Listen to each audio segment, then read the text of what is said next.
नमोस्तु महाराज जी, क्या मोक्ष जाने से क्या मिलता है? कोई मित्र हमसे पूछता है कि मोक्ष में क्या है, तो हम उन्हें क्या जवाब दें? मोक्ष जाने में संसार के जितने जो विकल्प हैं, द्वंद्व हैं, जो हमारे अंदर अंतर द्वंद्व चलते हैं, उन सबको विराम मिलता है। आनंद का अर्थ यह नहीं है कुछ प्राप्त करना। आनंद का अर्थ होता है विश्रांत हो जाना, पूर्ण हो जाना, जिससे आगे की कोई इच्छा न रहे। मोक्ष का नाम कुछ खोना नहीं है।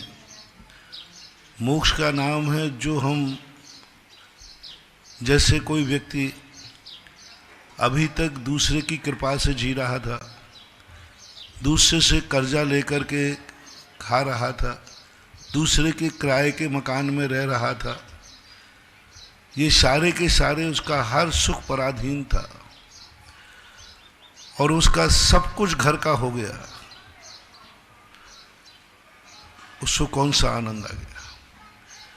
किराए के मकान में रह रहा था तो कौन सी असुविधा थी, क्या दिक्कत थी? वो भी मकान था, वही कपड़े थे, वही सब कुछ था, किराए के मकान। और वही मकान खरीद करके व्यक्ति ने स्वयं ले लिया।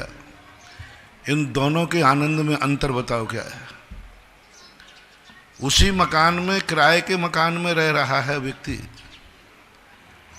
और वही मकान में जब वो स्वयं का हो गया रह रहा है, दोनों के आनंद में अंतर है कि नहीं?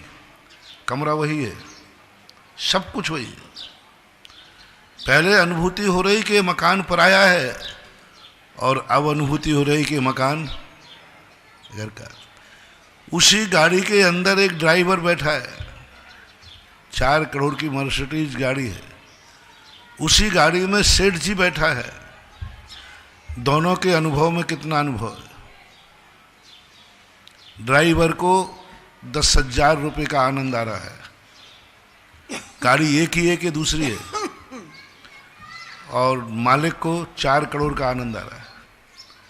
दोनों के आनंद में, सुख में क्या अंतर है? एक ड्राइवर बैठा है और एक मालिक बैठा है, दोनों एक गाड़ी में, सबको बराबर सुविधाएं, सब प्रकार की सुविधाएं सब, लेकिन दोनों की अनुभूति में क्या अंतर है? सेठ को आ रहा है गाड़ी मेरी है, ड्राइवर को आ रहा है आखिर ये सुख पराया ही तो है, दूसरे का आनंद नहीं आता। बस यही स्थिति बनती मोक्ष में। संसार में व्यक्ति जितना सुख भोग रहा है, सब पराधीन है, कर्मों के अधीन है।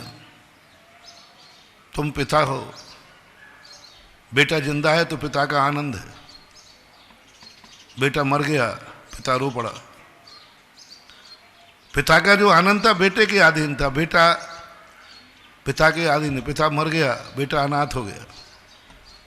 उसकी जो छाया थी वो पराधीन थी, आनंद जो पराधीन था। संसार के जितने संबंध हैं सब पराधीन हैं। उसी ड्राइवर के समान अनुभूति करता है व्यक्ति, संसारी प्राणी उसी किराए के मकान के द्वारा अनुभूति करता है। और मोक्ष जाने के बाद वो सब कुछ पाता है, किसी दूसरे का नहीं, सब कुछ उसका स्वयं का होता है। अभी सब कुछ पराया है। एक आंख में किरकिरी चली गई, आंख का सुख खत्म।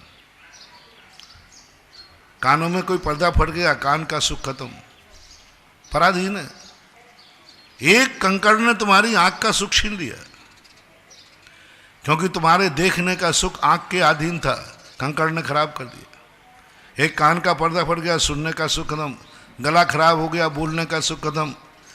पैर में चोट आ गई, चलने का सुख खत्म। और वहाँ का जो आनंद है वो सब पराधीन नहीं है, सब कुछ स्वाधीन है।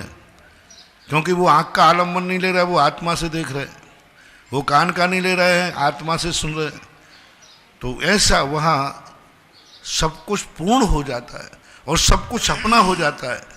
परियदहीनता खत्म हो जाती है।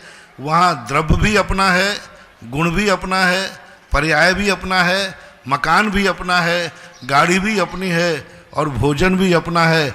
सब कुछ अपना है। आप बनावे, आप ही खावे, खावत ना ही अगावे, ऐसा परमानंद आता है। तो एक सेठ का उदाहरण दिया मैंने क्योंकि उस अकल्पनीय अलौकिक आनंद को समझाने के लिए आपका परिचित उदाहरण दिया।